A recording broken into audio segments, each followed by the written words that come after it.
বর্তমানে আঙ্গুর চাষ করে আপনি তো পুরো বাংলাদেশে সাড়া ফেলে দিয়েছেন। আঙ্গুর চাষ করার আগে কি এমন কোনো ধারণা ছিল যে আঙ্গুর চাষ করার পর আপনার সেই ধারণাটা বদলে গেছে? এখানে যখন আমরা শুরু করি আমরা ভাবিনি কখনো যে এই পরিমাণ সাড়া পাবে।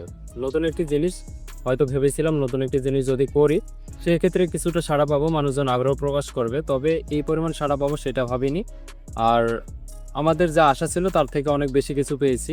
মানুষজনের প্রচুর প্রচুর পরিমাণে এই জিনিসটার প্রতি চাহিদা আছে, আগ্রহ আছে, যার কারণে আমাদের যে ধারণা ছিল ধারণাটা অলরেডি পুরোটাই বদলে গেছে।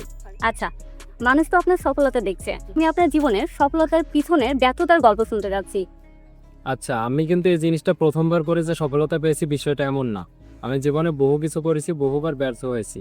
ব্যর্থ হতে হতে বলতে গেলে এটা ব্যর্থতার চূড়ান্ত শিখরে আমি পৌঁছে গিয়েছিলাম, যার পরে শেষবারের মতো একটা সফলতার মুখ দেখতে পেয়েছি। এটা অনেকবার ব্যর্থ হওয়ার পরে আমার এই সফলতাটা এসেছে। আচ্ছা, আপনার ব্যর্থতার গল্পগুলো কিছু বলবেন যে কি জায়গাতে আপনি ইনভেস্ট করেছিলেন কিন্তু আপনি লস খেয়েছেন, তারপর আপনি এই সফলতা অর্জন করেছেন? আচ্ছা, আমি মুরগির ফার্ম করেছিলাম, ওখানে লস খেয়েছি। কোয়েল পাখি ফার্ম করেছিলাম, ওইখানেও লস খেয়েছি। ছাগলের ফার্ম করেছিলাম, গরুতে ইনভেস্ট করেছিলাম, সব জায়গায় আমি লস খেয়েছি।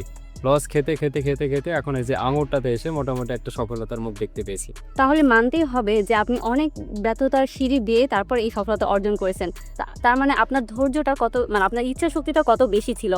এবার আমি আরেকটা কথা আপনার কাছে জানতে চাচ্ছি, বা আপনি আপনার মানে অভিজ্ঞতা থেকে, আপনাদের দেশে শিক্ষিত বেকার কিন্তু অনেক আছে, তাদের জন্য কি বলতে চান?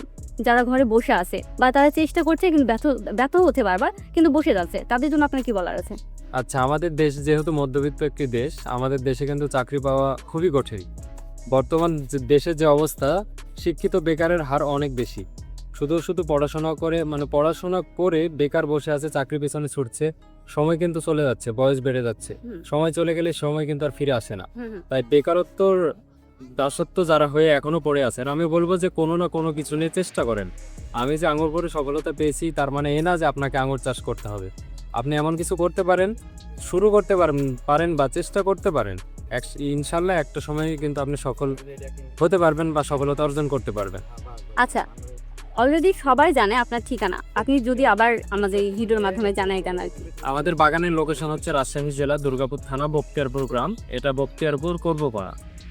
আচ্ছা, আপনাকে অনেক অনেক ধন্যবাদ। আমার মেন কথা ছিল যে বাংলাদেশে প্রচুর বেকার আছে, তাদের আমি আপনার জীবনে ব্যর্থতার গল্প এই জন্য শোনাতে চাইলাম, তারা যেন সেই ব্যর্থতা থেকে উঠে আসতে পারে। আপনাকে অনেক অনেক ধন্যবাদ। আপনি অনেক ব্যস্ত, আপনি আমাদেরকে সময় দিয়েছেন, আপনাকে অনেক ধন্যবাদ।